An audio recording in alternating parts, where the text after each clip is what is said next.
84. Huntsville, mostly sunny, 91.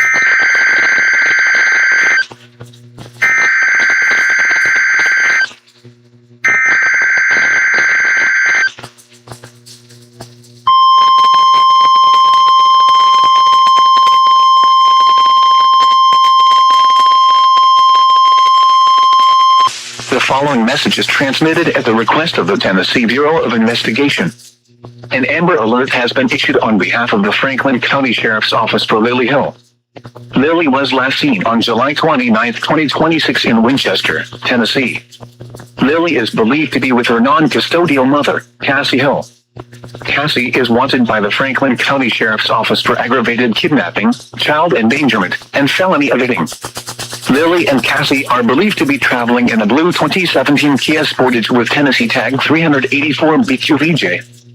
If you have seen Lily or Cassie or have information regarding their whereabouts, please contact the Franklin County Sheriff's Office at 931-967-2331 or TBI at 1800 TBIFI North D.